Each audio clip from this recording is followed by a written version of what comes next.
10 ya, chicos. Empieza a ir la primera hora del primer programa de la primavera 2024 de Maldita Rutina.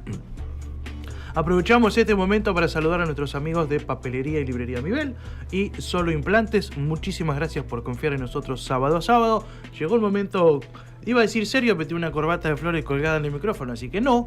Llegó el momento de hablar de las leyes, de los abogados y de cómo tener una buena relación con estos seres. ¿No, doctor? La idea es, a ver, ¿cuánta culpa tiene el abogado o, si vos querés, los abogados de estos motes, si vos querés, un tanto heavy, difícil? El cuervo, el ave negra, el garca, lo que ustedes quieran meterle en el escenario. ¿Cuánto de culpa hay del lado de la abogacía y cuánto de culpa hay del lado del cliente? Vamos a dar 3 o 4 tips como para que tengas un buen vínculo con tu abogado. Lo primero y principal que vos tenés que entender que vas a ir a ver un abogado, ¿sí? Y que vas a ir a contratar un servicio. ¿Y esto qué significa? Estás dentro de las reglas del mercado. Si bien la abogacía tiene una ley de honorarios, por encima de esos mínimos que fija la ley de honorarios, cualquier abogado está dispuesto a poder cobrar muchas veces lo que el mercado esté dispuesto a pagar. Dicho en otros términos, lo primero que tenés que hacer con un abogado el día que te sentás es tirar la siguiente frase célebre: ¿cuánto me va a salir? ¿Cuánto vas a hacer? ¿Cuánto no vas a hacer? ¿Qué comprende este presupuesto y qué no comprende? Y esto tiene 2 derivaciones. La primera, saber cuánto va a impactar en tu billetera o cuenta virtual. Claro. Y la segunda es conocer el alcance de lo que estás contratando. O sea, lo primero que hay que hacer de los dos lados es un sinceramiento absoluto. Exactamente. Vos no le tenés que mentir a tu abogado, le tenés que contar todo y él también te tiene que contar todo. Sí, ni siquiera me meto en los hechos ahora. Me estoy metiendo en el impacto de, che, el abogado me cagó, o el abogado me cobró de más, o el abogado y esto de aves negras y demás. ¿Por qué digo esto? Frases célebres que invitan a salir corriendo de un estudio jurídico. Che, ¿cuánto sale? No, dejá, quédate tranquilo, después lo vemos. Salí de ahí, maravilla. Salí corriendo de ese estudio jurídico. No te quedes 2 minutos más. Esto es, si no lográs poner en caja cuál es el presupuesto por el cual el abogado va a intervenir, sea una cuestión extrajudicial o sea una cuestión judicial, si a vos no te dice cuánto va a hacer con términos lo más preciso posibles, salí corriendo de ese estudio jurídico. O, si escuchaste Maldita Rutina, después no llores, ¿sí? O después no digas ave negra, porque el gran culpable de que se diera esa situación fue el abogado. Segundo tip, el abogado no es un cura. El abogado no tira magia. El abogado no lo sabe todo. El abogado es un profesional que estudió 5 años, que en el mejor de los escenarios después se perfeccionó y siguió avanzando en la cuestión, pero no hay mística. Esto es, no, yo confío en mi abogado.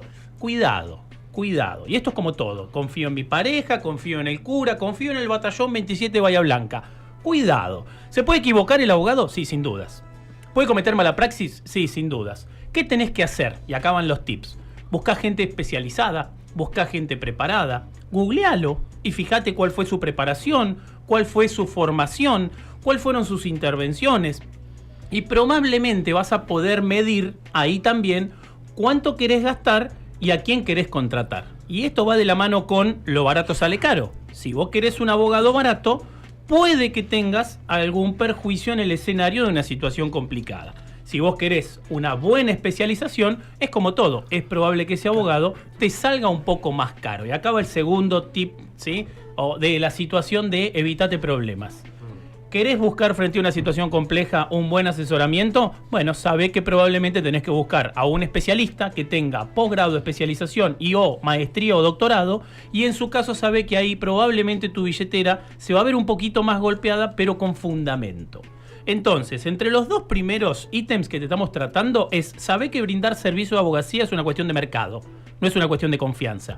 Y además es una cuestión de preparación, con lo cual, no, pero si este era el abogado de mi papá, no sabés si era el mejor, el peor, si a tu papá lo jorobó, si no lo jorobó. Busca preparación, busca presupuesto, y si ves que entre estas 2 variables no encontrás lo que querés, anda a ver a otro abogado. O, como lo haces con el médico, anda a pedir un segundo dictamen y un segundo presupuesto para saber concretamente dónde estás parado. Bien. ¿Cómo me doy cuenta yo? Sí. Claro. que el tipo por ahí me está diciendo que puede llegar a hacer algo que no se puede hacer. Bueno, básicamente el segundo conforme, lo haces en un montón de cosas de tu vida, lo haces con el médico, lo haces con un montón de situaciones. Cuando vas a comprar, qué sé yo, una caldera, ¿cuánto presupuesto pedís? 1, 2, buscás por mercado. Bueno, esto no es muy distinto, muchachos. Esto es simple. Vos tenés que ver que tenés un problema y que podés ir a ver a 1, 2 o 3 estudios jurídicos para que cada uno te dé su predictamen y en su caso su presupuesto. Y recién después de haberte nutrido, tener cierta información, no te digo que te transformes en Vélez Sarsfield. Lo que te digo es que viste, te explicaron, te dieron distintos puntos de vista y te armaron un presupuesto serio. La regla de oro es pedirle al abogado, previo a que haga nada, un presupuesto serio. Y cuidado con los poderes generales. ¿Qué significa? Generalmente los abogados actuamos por mandato, que es un contrato del Código Civil y Comercial de la Nación, que es donde alguien le encarga a otro que haga algo, ¿sí? Y para eso los abogados solemos operar o actuar con poderes. ¿Qué significa un poder general? Bueno, significa que le diste al abogado un montón de facultades para que haga las cosas sin tener que pedirte una autorización previa. Después rendirá cuentas. En tu nombre, claramente. Él va a firmar un contrato y el obligado vas a ser vos, él va a cobrar y vas a ser vos, va a transar un juicio y vas a ser vos. O sea, tengan cuidado cuando otorgan poderes generales. Mi consejo es arranquen por poderes especiales, limitados a las facultades que le van a otorgar, ¿sí? Y sean cuidadosos, no sean displicentes al momento de autorizar a una tercera persona que pueda hacer un montón de cosas por ustedes. O sea, ese es otro tip. Ese es el tip. Abrí los ojos cuando llegás y te dicen, bueno, usted acá me tiene que dar un poder general para que yo pueda libremente... Exacto. Es más, concreto. No lo autorices a cobrar, no lo autorices a transar, no lo autorices a definir cuestiones de tinte patrimonial. Todas esas cosas dejalas cerradas a que te tenga que pedir, ¿qué? Autorización. Que se tenga que sentar con vos el abogado y que te tenga que explicar en los momentos cúlmines o delicados de una negociación qué, cuánto y cómo. Entonces, que esto también. Cuarto tips. Vos no vayas al abogado pensando que te vas a poder desentender y que a partir de ese día el problema es del abogado y no tuyo. El problema es siempre tuyo. Siempre el problema es tuyo. La muerte de tu viejo, el divorcio con tu señora, la filiación, un hijo extramatrimonial, un incumplimiento contractual. El problema es siempre tuyo. Nunca va a ser del abogado. Esto es sustancial entenderlo. Vos no podés desentenderte del problema. ¿Cuál es la mejor manera de controlar un abogado para que no se transforme en ave negra? Bueno, primero elegirlo bien y segundo controlarlo. ¿Qué significa controlarlo? Anda pasándome copia de todos los escritos que se presenten, hagamos reuniones regulares para ir sabiendo cómo viene evolucionando el conflicto, explícame bien en cada etapa, en cada momento qué es lo que vos hiciste o no hiciste, y de esa manera vos podés tener un control más serio de qué es lo que está haciendo tu abogado para que no se transforme en un plumífero de color oscuro. Una becarroñera, un plumífero.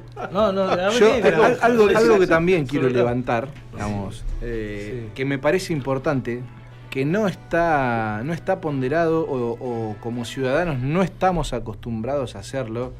Y yo cada vez que tengo la posibilidad lo meto porque para mí es importante. No esperes a que la bomba haya explotado para ir al abogado. Si vas a hacer un negocio que para vos implique un sacrificio o que implique un rédito, anda a ver al abogado. O sea, si querés anda a ver al contador también, anda a ver al abogado. Vamos, vas a formar una sociedad que va a tener determinadas particularidades y las sociedades nunca son fáciles. Está bien, el contador capaz que te la pase. Anda a ver al abogado, que para eso se estudió, que para eso se especializó. Pero no al abogado de familia. Anda a ver al abogado que estudió empresa, que estudió, digamos, que se formó para poder... Esto es lo mismo que la medicina, digamos. Si vos tenés una cuestión del corazón, no vas a ver al clínico. O capaz que arrancás por el clínico, sí, pero el clínico porque es muy amplia la materia. Entonces digo, me parece importante siempre remarcar, no vayas con el problema. Andá alguna vez a anticiparte al problema y decir, che, quiero hacer esto. A ver, bueno, porque abogados como Marcelo son abogados creativos, son abogados que te permiten, digamos, llegar al resultado por un montón de caminos y vos después elegís cuál es el más... El quinto consejo lo dio Agustín. El derecho tiene que ser preventivo. O sea, no vayas a ver al abogado cuando ya se te prendió fuego la casa. Andá a verla cuando estás de alguna manera diseñando la red de incendios. Diseñando de qué manera vas a evitar que ese incendio se propague y vos pierdas tus bienes. Y esto metafóricamente para cualquier tipo de negociación, contrato o escenario de tu vida sustancial. Hoy está de moda pactar la herencia futura, esto es ordenar tu herencia y evitar la sucesión para evitarte la pérdida de un 20% de tu patrimonio porque tan solamente cometiste la osadía de morirte. y que tus herederos hereden un tremendo problema. El problema es que siempre se enseña la teoría del conflicto, pero se ha puesto muy poco eje en el derecho preventivo. Y la gente al ave negra le tiene miedo, entonces va por necesidad, no va porque lo entiende un aliado positivo para hacer o negocios o evitar inconvenientes. Vayan a la consultoría de un abogado en forma previa y hagan la siguiente pregunta: ¿cuánto me sale lo preventivo y cuánto me sale el incendio? Y van a ver simplemente que la cuenta les va a dar un resultado que arroja el siguiente cálculo. Siempre es mejor prevenir un conflicto que tener que abordarlo cuando el incendio ya se llevó puesto tu expectativa o tu negocio. Voy a un ejemplo de esta serie icónica, Better Call Saul, de los bancarios que se chorean millones, un bancario y la esposa. Y el abogado, él va al cliente, él los busca, los encuentra, también escapado, los encuentra y les ofrece sus servicios. Pero los clientes, aceptan, pero después dicen no, porque usted tiene fama de defender a culpables, por ejemplo, o Better Call Saul, sí, defendía a gente por ahí.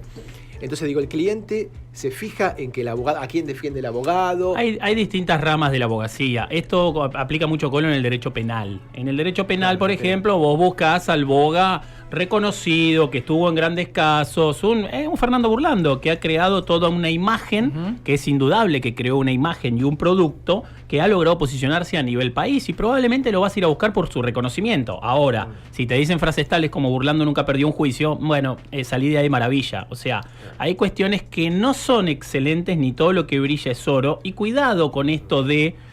¿Viste que tuviste un accidente y a los 2 minutos vas en la camilla y te cae una tarjeta? Bueno, salí de ahí maravilla. Esa gente es carroñera, esa gente vive de ese conflicto, alimentan, no suelen ser claros, no suelen jugar bien con el respeto del derecho del cliente, no suelen informar como corresponde, no suelen poner los presupuestos sobre la mesa y alimentan esto de plumíferos negros, ¿sí?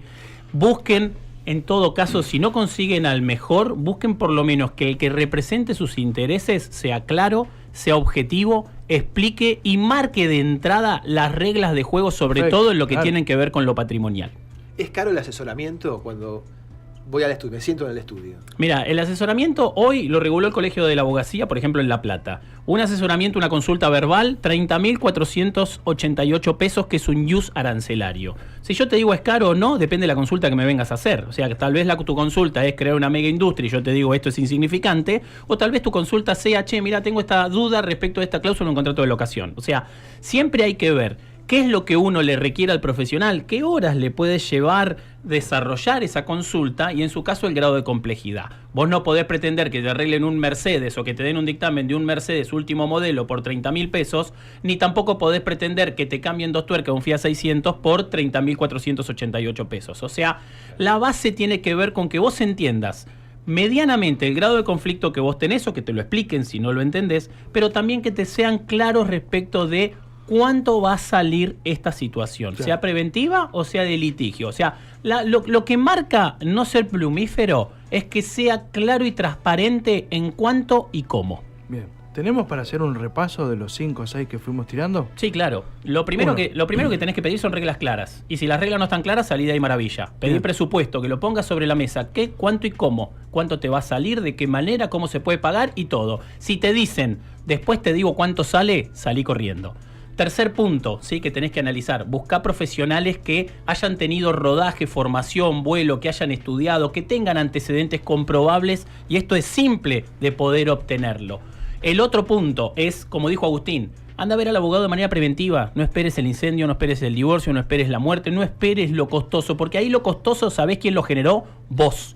Por procrastinar una solución previa, por no encarar el problema cuando lo tendrías que haber encarado, ¿sí? Y en lo que tiene que ver con la fama, el prestigio, si busco lo mejor o lo peor, aplica los 4 tips anteriores y seguramente no vas a tener tantos problemas. Bueno, los consejos entonces del doctor Marcelo David para buscar un abogado y tener una buena experiencia en el mundo judicial, por decirlo de alguna manera, y no pelearte con el profesional y tampoco sorprenderte cuando llegue la factura, ¿no? Nos quedamos con vos hasta las 11 de la mañana. Somos lo mejor que te pudo pasar con el presupuesto justo. Dale, quédate.